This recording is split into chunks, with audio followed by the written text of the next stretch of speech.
Hello, beloved heart. I'm Monica Bermudez. I am your host for Ascended Earth, the Transfiguration of the New Human podcast. So, this is part 4 of the Ascended Being, the Ascended Twin Flame Transmission series, of part 4. And I have the other 3 parts in previous episodes. So, check those out if you haven't. This transmission series, the Twin Flame, is dedicated to the catalyst twin flame. And it's a term that I was just feeling the energy around this. It's associated to the false twin flame, but I was also getting the term the dark twin flame. So we're going to dive into some of the shadow aspects in relation to this and the whole term about catalyst and why it's such a catalyst. So diving into like the dark feminine and also the dark masculine energies and go over some of those traits, and then diving into the aspect of the sacred feminine and the sacred masculine, which I've talked in previous episodes as well, of the sacred feminine, the sacred masculine energy. So all of these complement one another. This message is coming more at a collective level. So it's not just a romantic relationship type thing or love life. This is more of us going through our collectiveness right now in relation to the twin flame energy, because as I've said in previous episodes, the twin flame energy is in all of us. It is how we align ourselves to the sacred feminine, the sacred masculine energy. And it's all associated to our shadow aspect as well. Our shadow aspect is a big part of us on the surface here on this earth, especially to get us moving forward. And so if you look up the definition of a catalyst, catalyst is a person or event that quickly causes change or action. And so a lot of changes are occurring right now on this planet because of these major eclipse energy season. And so the eclipse to me is like a twin flame energy, because you have the moon and the sun in union. And if you look at a lot of alchemical images from the Middle Ages and the Renaissance, a lot of alchemists would be undercover, let's just say, like they will hide a lot of the information through a lot of their images, because during that time we couldn't and I say we because some of us were there, during that time as humans, and so we couldn't really display a lot of it because the religions at the time or the way society was structured wouldn't allow any flexibility or openness to anything else other than their information. So it was, that's why they call it the dark period, because it was just very hard to, a lot of challenges, a lot of trauma, a lot of persecution, for being a wizard, being an alchemist.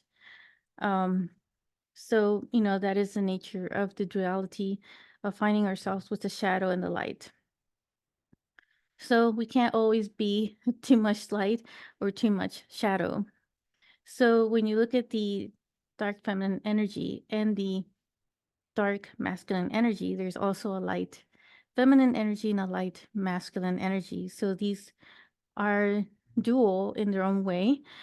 And so I'm going to explore more of the dark side of the energy, and then also look at some of the light feminine energy as well, and bring it all together from a catalyst, twin flame state of what that means. And as I've shared, in a previous episode about the dark night of the soul, and the dark night of the soul is really a catalyst as well. So we're going through this period of reset and void.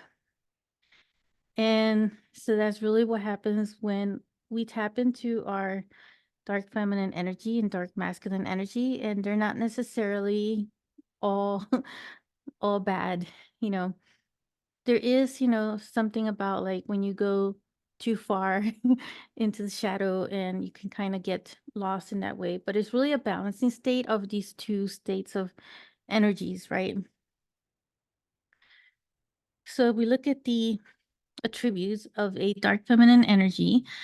It has to do more with our passion and our seductive, our authenticity, and our fearless side, powerful, magnetic, and transformational, as well as a lot of creativity. And so, if you look at some examples of the goddess energy, for instance, I think of like Kali, goddess Kali, the Hindu goddess, and also the Egyptian goddess Isis. And I see these energies as being these warrior like, and so they harness that divine feminine energy, but apply it for good means. So, like goddess Kali, for instance, she's known as the destruction. So, the side you could consider the side of the dark feminine energy to be the one of destruction, but she's also a rebuilder. So then she also harnesses that energy of the light feminine energy. So there is this fine balance of the two. So we can look at it as the yin yang of the two, as I talked in a previous episode about that too. And so the light feminine energy is a tribute to the traits of nurturing, intuitive, compassionate, receptive, forgiving, empathetic, and graceful. So, in combination of these two energies, they form the sacred feminine energy. So, what really is, the catalyst is to really drive us to be in our whole state of our own union within ourselves, of harnessing these energies. And so, that's really what's going on right now with the eclipse season of creating these catalyst changes within ourselves as we tap more into our passions. And in that, not being afraid to face, some of those powerful aspects of yourself as well, and embracing who you truly are in the divine source. And so for me, the sacred feminine energy is more in alignment with the divinity, but it still harnesses these two energies of the dark and the light feminine energy. And so they are alchemizing. So catalyst can also be another term for alchemy. It's spiritual alchemy. It's emotional alchemy or mental alchemy in all aspects within ourselves.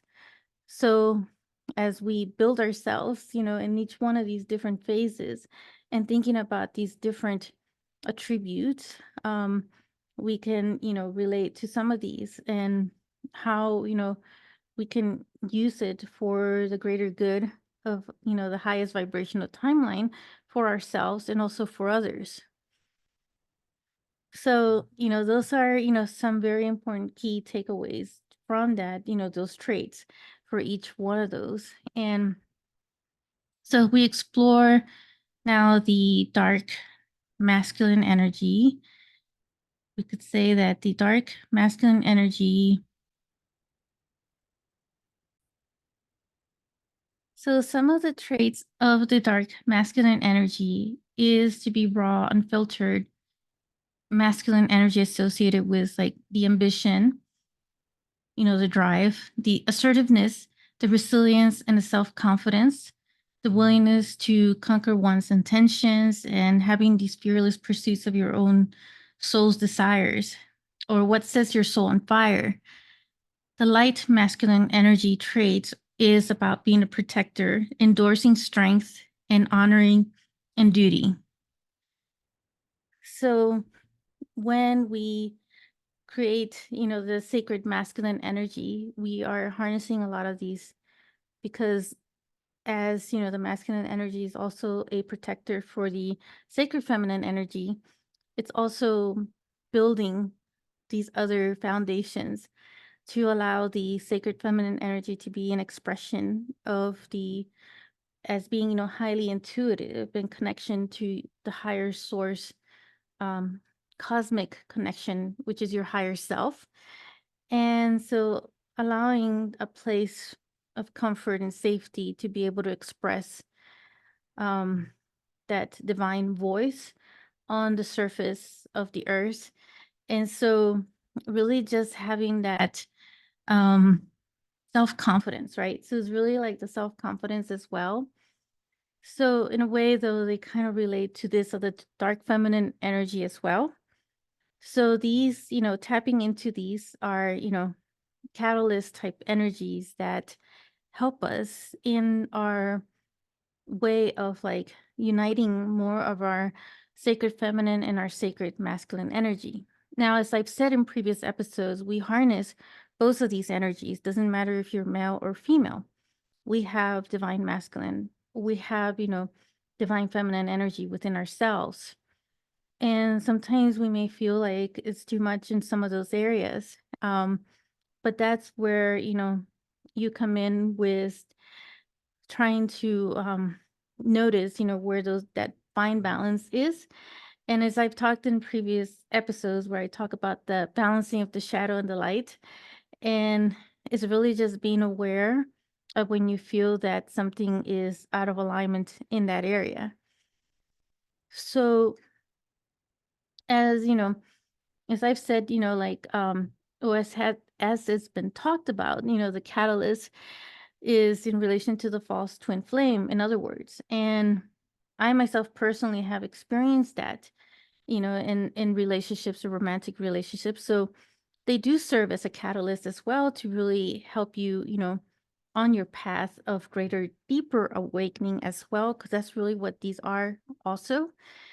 And so a catalyst, twin flame feels like it is your actual twin flame, like it is your actual union. But really they are there to help push you. And usually they come when there is a soul contract agreement with each other before incarnating to help get that deeper, greater awakening. And so that's what happened to me. So after the divorce, I ran into my catalyst twin flame, but it actually helped me to really dive deep into my own being and resurface other abilities, and also really tap into more of my own heart wholeness and my own divine feminine and divine masculine wholeness as well. And it all started within the heart center. And so what this does also is build and expand on your perception and your discernment. So it makes you much wiser. Doesn't mean you know everything, but it makes you much wiser in knowing, um, feeling more of the energies within yourself and feeling when one is more than the other, and being able to reconnect yourself and put yourself back into that wholeness and working in unison with your own twin flame energy within yourself, with the dark feminine energy, the dark masculine energy, and the light feminine and the light masculine energy. So, in other words, your sacred feminine and your sacred masculine energy within yourself. And all of these complement the sacred temple that you are, which is a previous episode where I also talk about the sacred temple transmission. And so the shadow is really like this catalyst for you. It's a catalyst, twin flame for you to be on your path of your own soul alignment. And so it also serves as a guide, an activation, a trigger to be more in touch, more in tune with your higher self. So just sharing another aspect, another perspective on all of this information about it. So I will catch you in another episode and see you on the new earth, and hope you take away from this, an understanding of more of yourself at an energetic level as we step into these new earth frequencies and our ascension and the 5D light codes.